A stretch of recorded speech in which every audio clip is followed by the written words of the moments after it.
नमस्कार, मी राजेंद्र शहापूरकर आणि आपण पाहतात बुलंद, निर्भीड आवाज जनतेचा. मित्र हो, आम आदमी पार्टी याने राज्यसभेतील त्यांचा आक्रमक सदस्य आणि उपनेता सभागृहातील राघव चड्डा यांना अचानक पदावरून हटवलं.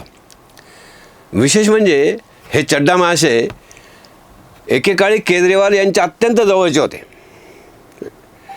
म्हणजे केजरीवाल तुरुंगात गेल्यानंतर त्यांच्यात थोडाफार दुरावा निर्माण झाला होता, पण तरीही असं त्यांना अचानक पदावनत करण्यात आल्यामुळे जोरदार चर्चा सुरू झाली आहे. विशेष म्हणजे चड्डा यांनी गेल्या काही दिवसापासून तरुणांच्या दृष्टीने अत्यंत महत्त्वाच्या प्रश्नावर आवाज उठवला होता. अनेक प्रश्न त्यांनी ऐरणीवर आणून ठेवले होते. त्यामुळे राजकीय विश्लेषकांचं लक्ष त्यांनी वेधून घेतलं होतं. चड्डा यांची वाढती लोकप्रियता त्यांच्या अवमूल्यनाला कारण ठरली की काय अशी चर्चा आहे. त्यांची वाढत चाललेली लोकप्रियता अरविंद केजरीवाल यांना फारशी रुचली असेल असे वाटत नाही. म्हणजे आप पक्षात तशी थेट घराणेशाही नसली तरी हिटलरशाही मात्र डोकावून जाते यात वाद नाही. म्हणजे राज्यसभेतील उपनेतेपदावरून चड्डा यांच्या जागी आता अशोक कुमार मित्तल यांची नियुक्ती केली आहे. आणि उपनेतेपदावरून हटवल्यानंतर राघव चड्डा यांनी सोशल मीडियावर केलेली पहिली पोस्ट सध्या सर्वांचेच लक्ष वेधून घेत आहे. म्हणजे उपनेतेपदावरून पदमुक्त झाल्यावर राघव चड्डा यांनी थेट एक्स म्हणजे ट्विटरवर या समाज माध्यमावर एक लक्षवेधी पोस्ट शेअर केली आहे. त्यांनी आपल्या पोस्टमध्ये म्हणजे इव्हिल आय या इमोजीचा जाणीवपूर्वक वापर केला असून त्याचबरोबर 2 मिनिटं आणि 45 सेकंदाचा एक विशेष व्हिडिओ त्यांनी शेअर केला आहे. या व्हिडिओच्या माध्यमातून त्यांनी थेट जनतेशी संपर्क साधला आहे.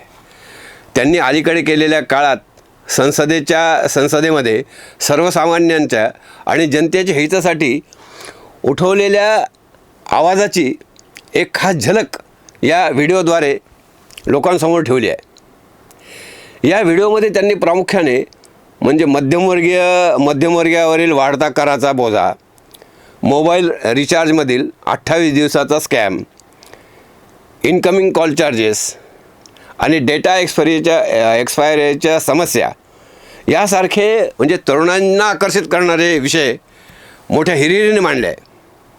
त्याचबरोबर पेपर लीक प्रकरण, हवाई प्रदूषणाचा गंभीर प्रश्न, आरोग्य विषयावर लादलेला GST आणि विमानतळावरील महागडे खाद्यपदार्थ, पितृत्व रजा आणि बँकांमधील मिनिमम बॅलन्स दंड या काय सर्वसामान्य जनतेच्या दृष्टीने अतिशय महत्त्वाच्या प्रश्नावर त्यांनी संसदेमध्ये केलेल्या भाषणाचा त्यात या व्हिडिओमध्ये समावेश आहे.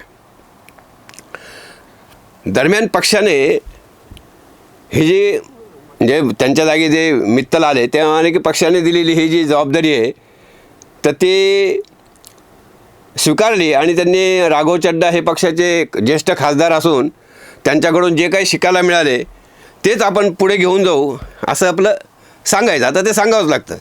पण त्याचवेळी आम आदमी पार्टीचे खासदार संजय सिंह यांनी मात्र या विषयावर बोलणे जवळपास टाळले आहे.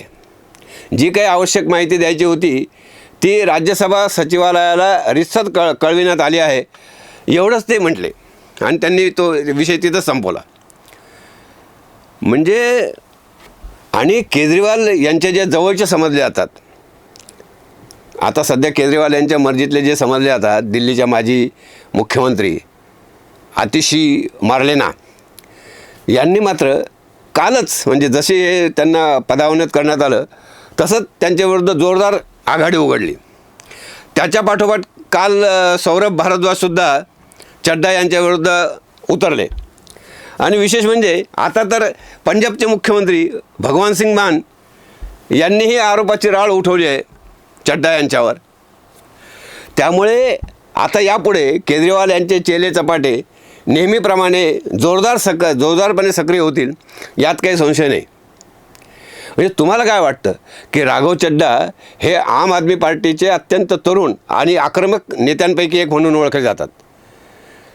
त्यांचा जर राजकीय प्रवासावर जर नजर टाकली तर 2020 ते 2022 या काळात त्यांनी दिल्ली विधानसभेचे सदस्य म्हणजे आमदार म्हणून त्यांनी कामगिरी बजावली. ती पण चांगली कामगिरी होती त्यांची. आम आदमी पार्टीने अचानक केलेला हा संघटनात्मक बदल राजकीय निरीक्षकांच्या भुवया उंचावणारा निश्चित आहे. जनसामान्यांचे प्रश्न हिरिरीने मांडणाऱ्या राघव चड्डा यांच्यासारख्या आक्रमक नेत्याला असे पदावरून हटवणे आणि त्यानंतर चड्डा यांनी एक सूचक व्हिडिओ शेअर करून दिलेली प्रतिक्रिया हे पक्षांतर्गत राजकारणाचे स्पष्ट संकेत देतात. हा निर्णय केवळ एक संघटनात्मक बदल आहे की त्यामागे आणखीन काही मोठे राजकीय गणित आहे हे आता येत्या काही काळातच स्पष्ट होईल. पण याबाबत आपल्याला काय वाटते कमेंट करा. व्हिडिओ आवडला असेल तर लाईक करा, शेअर करा आणि सबस्क्राईब करा. धन्यवाद.